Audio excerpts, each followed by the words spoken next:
freeway, yeah, the years I hit you. Hey, little bitch, I'm on top of the world. What's going on, everybody? Welcome back to another video. We're going to be going over all the settings in Splitgate 2. This is for low-end PCs and even custom-built PCs. Let's check it out. Alright, starting in the video tab, screen resolution. I do 1920 by 1080, that's my highest. If you have anything higher, feel free to do so. But I go with 1920 by 1080 on all my games. Full screen, you always want full screen. VSync off, that's terrible. You don't want VSync on at all. FPS limit, I would go with your monitor's refresh rate. Mine is 350, so you're gonna want anywhere from, I guess console players would be 60, 120. PC players, what your refresh rate of your monitor is what you want that at. Field of view, this is really a preference type of thing. Most people play at max, which is 103. I like 90. 90 is where I like to be for this game in particular. Quality preset, you'll put this at custom so you can get everything right. What I got here, I got it already set up for a low-end PC. Some of these you can even go down lower if you wanted to, if you're still lagging or your frames aren't where you want them to be. So view distance quality at low. Not all the maps are too crazy big, so low is perfectly fine. Post-processing, you're going to want that at low. Shadow quality, I don't really see that doing too much, so I just keep it at low anyways. Texture quality, I keep this at ultra. I like the games looking good and clean, so I keep mine at ultra. But if you're running it and you see a performance issue going on, you're going to want to drop this on down to high, medium, low, and so on until you get where you want to be in frames wise. Visual effect quality, I keep that at low. Texture quality is pretty much doing everything I want, so I keep it visual effect at low. Anti-analyzing, we keep that at low. Reflection, low. Portal frame rate, so this is pretty much when you go through a portal or what happens whenever you go through a portal. You don't want no lagging or anything like that. I keep mine at ultra, but if you go through a portal and there's some kind of lag or a glitch or even a screen tear, you can drop this on down to even high, medium, or low. The portal quality, this is just how the portals look on your screen. I keep mine at ultra. I like how the portals look. It works for me. But if you have to mess with this, I would put it on probably medium, so the portals look good at least. See-through world portals, I keep that on. So you can see right on through and you won't have no problems with that. Like if you go up to a portal, you can look through it and see the players and such. That's what you want. Super resolution method, I got mine on a TAA.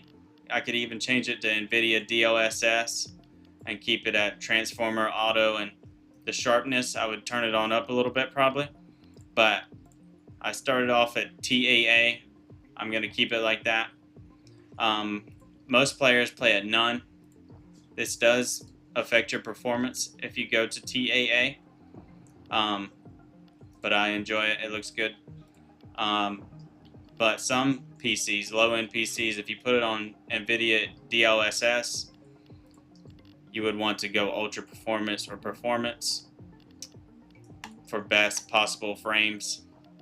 I haven't played around with Legacy CNN, but Transformer is doing perfectly fine when I used it. But personally, TAA is where I'm sticking with. Dynamic resolution enabled. Gotta have that.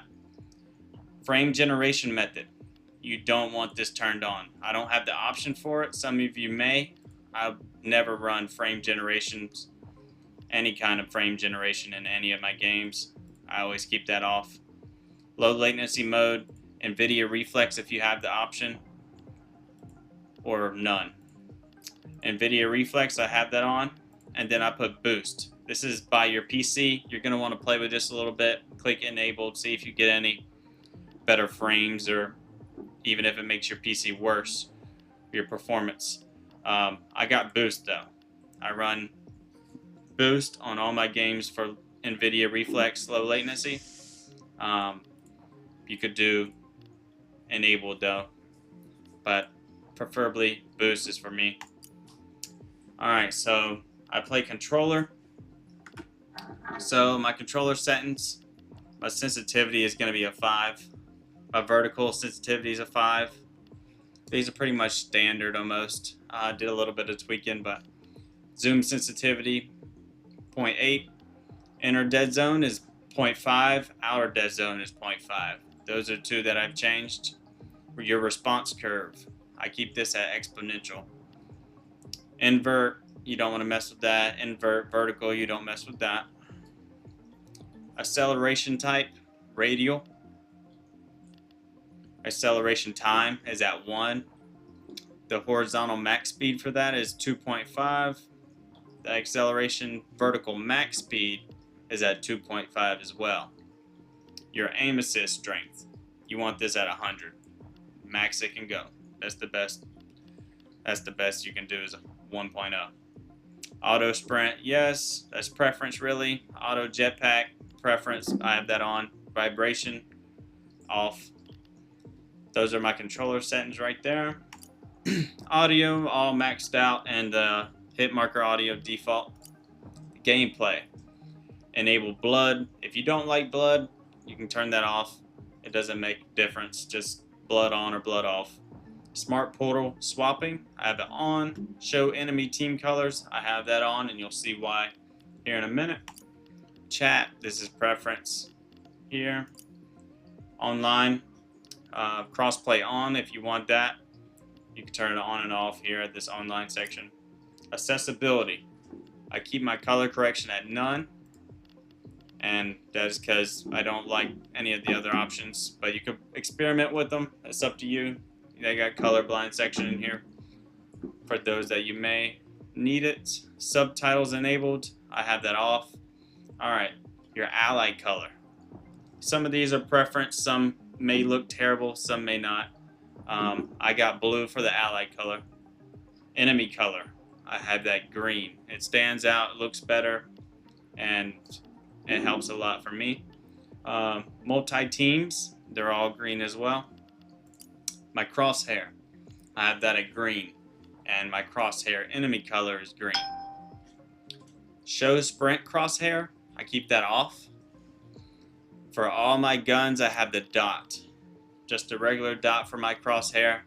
Whatever y'all want, you can choose. I like this one as well, the plus sign, but I keep mine at dot. It really helps. I don't like a big crosshair in the middle of my screen. I mainly want the dot in the player. It helps me out in my performance and my gameplay. If y'all have any questions or anything about the settings, let me know in the comments. And if you did enjoy this and it helped you out, please drop a like. It really helps. And subscribe if you want more content like this. I will be playing a lot of Splitgate and such in the future. I will be sticking to Call of Duty too, though. I won't be leaving that. I know most of my fan base is Call of Duty, and y'all like it. But we're gonna transition over to Splitgate a little bit. This game is actually awesome. If you haven't played it, you gotta download it and give it a shot. But anyways, guys, if you enjoyed, let me know. I appreciate y'all for watching. Crazy, and this shit got crazy. I've been driving, I've been riding, I've been crazy. Look at these.